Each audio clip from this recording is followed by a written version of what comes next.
अगर आपको लाइव सुन रहा है तो जस्ट अपना कमेंट्स करें नीचे।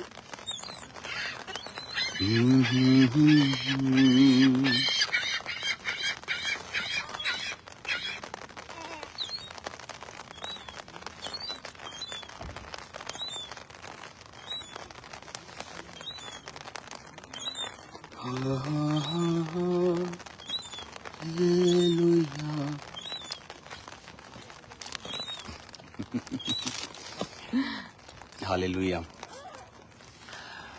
God bless you all. एक ऐसा मैसेज जो पवित्र आत्मा ने मेरे दिल में डाला कि मैं अभी आपको दूं। तो राइट नाउ हम एक आइलैंड पे हैं, बहुत ही दूर दुनिया से कटा हुआ, और इस आइलैंड के ऊपर सिर्फ 7,000 लोग रहते हैं पूरा आइलैंड में। और यहाँ पर जब हम इस आइलैंड में घूम रहे थे तो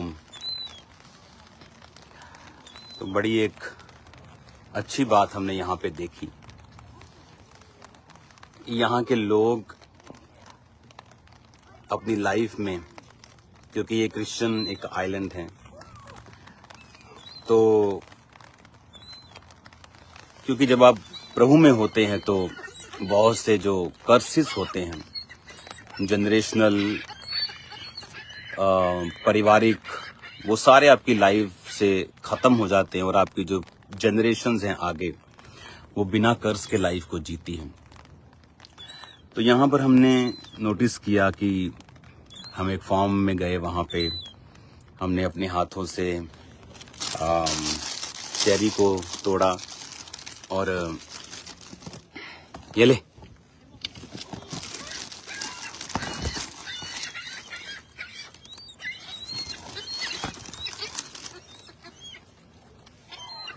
और हमने क्या नोटिस किया यहाँ पे कि बहुत ठहराव है लोगों की लाइफ में। एक जो पंजाबी च कहते हशो पशो वाली जी लाइफ है, वो बिल्कुल फ्री है उस तो। एक वचन मैं चाहता हूँ अभी हम पढ़ेंगे, सबोपदेशक उसके 5 और उसकी 1 आयत में लिखा है। इससे पहले मैं आपको सबोपदेशक 6 पढ़ाता हूँ। इसमें लिखा है कि एक बुराई जो मैंने धरती पर देखी है वह मनुष्यों को बहुत भारी लगती है।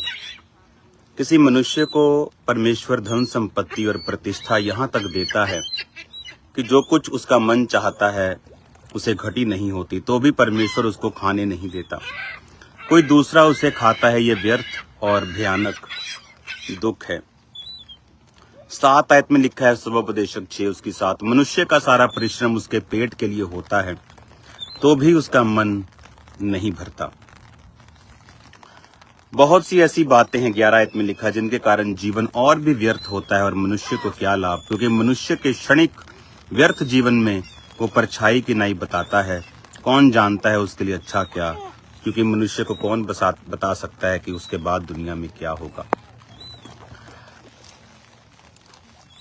हमने देखा है कि एक ठहराव क्रिश्चियन लोगों की लाइफ में, कि यहाँ के लोग सेटिस्फाइड हैं अपनी लाइफ से, जितना भी उनके पास है उसमें कंटेंट है, उसमें वो शांति और आनंद उनकी लाइफ में है। ये कर्ज की निशानी है कि जब आप अपनी लाइफ में जो प्रभु ने बनाया, जो प्रभु ने आपको दिया, चाहे आप छोटे लेवल पे हो चाहे बड़े लेवल पे हो, परमेश्वर की बनाई हुई चीजों को एंजॉय ना करना, चाहे वो आपका परिवार हो, चाहे वो आपके लोग हों, चाहे वो आपका बिजनेस हो, जॉब हो। मैंने ये पंजाबी लोगों को देखा है 7 दिन काम करते हुए फॉरेन में, क्योंकि ये कर्ज की निशानी होती है। क्योंकि हम अन्य जातियों से आए तो वो कर्ज जो है आप जानते हैं कि वो जनरेशनल कर्स जो है वो फॉलो करता है लोगों को। तो बाइबल कहती है कि सब कुछ व्यर्थ है,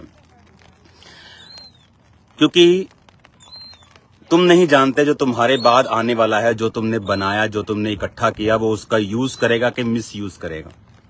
इसका मतलब ये नहीं कि हम मेहनत ना करें, लेकिन बाइबल हमें ये भी बताती है कि जो कुछ तू बना रहा है, जो कुछ तू कमा रहा है, अगर तू उसे चख नहीं सकता, अगर तू उसका आनंद नहीं ले सकता अपने परिवार के साथ, तो वो एक कर्ज की निशानी है लोगों की लाइफ में। मैंने देखा है बहुत से कर्सेस को लोगों की लाइफ में काम करते, लेकिन जब आप इंडिया से बाहर आते हैं, जब आप ऐसे देशों में आते हैं, आप कनाडा में आते हैं, यूरोप में आते हैं, आपको रियल लाइफ का मतलब यहाँ पर समझ भी आता है। मेहनत करना अच्छी बात है, लेकिन बाइबल क्या कहती है, ये वचन बहुत ही आपका समझने वाला है। लिखा है, तू जब परमेश्वर के भवन में जाए तो सावधानी से चलना, सुनने के लिए समीप जाना मूर्खों के बलिदान चढ़ाने से अच्छा है। बातें करने में उतावली ना करना, ना अपने मन से कोई बात उतावली से परमेश्वर के सामने निकालना, क्योंकि परमेश्वर स्वर्ग में है और तू पृथ्वी पर है, तेरे वचन थोड़े हैं। सबोपदेशक बुद्धि की किताब है, उसमें आपको परमेश्वर चलना सिखाता है, कैसे अपनी लाइफ को जीना है वो सिखाता है, कैसे हम 7 दिन काम करते हैं और अपनी लाइफ में जो परमेश्वर ने हमें दिया, अपना परिवार, नेचर, उसका हम एंजॉय नहीं करते। ये चीजें हमारे साथ भी होती हैं, लेकिन वो अंदर कर्ज नहीं आता, क्योंकि हम गॉस्पल प्रीचिंग में हैं। तो गॉस्पल में हम अगर ओवर वर्क भी कर लें तो वो हमारा फायदे में ही जाता है, क्योंकि वो परमेश्वर के राज्य की जो रूहें हैं उनको हम ज्यादा बचा पाते हैं। लेकिन जो आम लोग हैं, जो क्रिश्चियन लोग हैं, वो इस कुदरत को जो परमेश्वर ने बनाई है, जो वचन में लिखा है, जो कुछ परमेश्वर ने तुझे दिया है, उसका आनंद मान, उसका आनंद ले, अपने परिवार के संग, अपने लोगों के संग पवित्रताई में रहते हुए परमेश्वर का, जो परमेश्वर ने बनाया, जो परमेश्वर ने नेचर को बनाया, उसका आनंद लेना, ये भी परमेश्वर की। हालेलुया, खुदा उनकी सलामती आपके साथ हो। मैं आप लोगों को बताना चाहता हूँ कि आज मैं जिस जगह मौजूद हूँ, ये एक बड़ी ब्लेसिंग की बात है।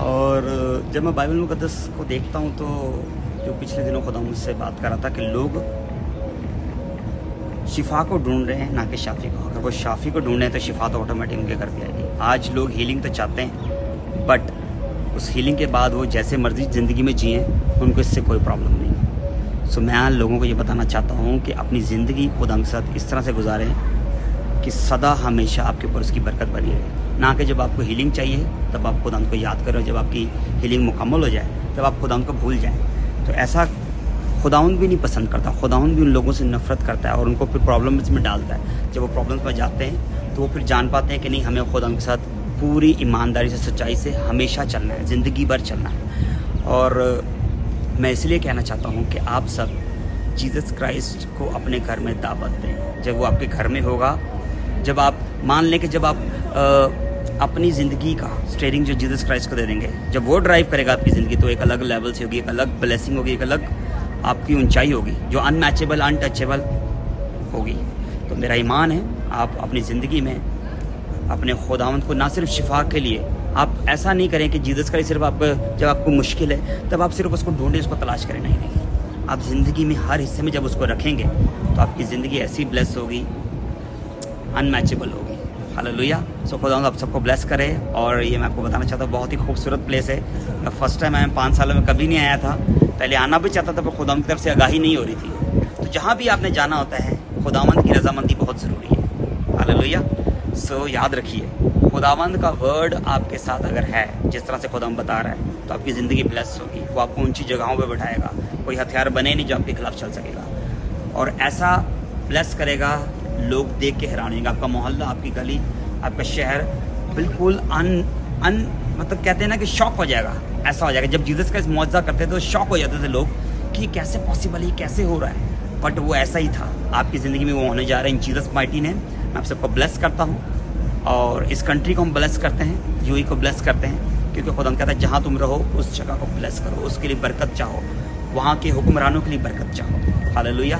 आप सब ब्लेस हैं। God bless you all. सबको जय मसीह की।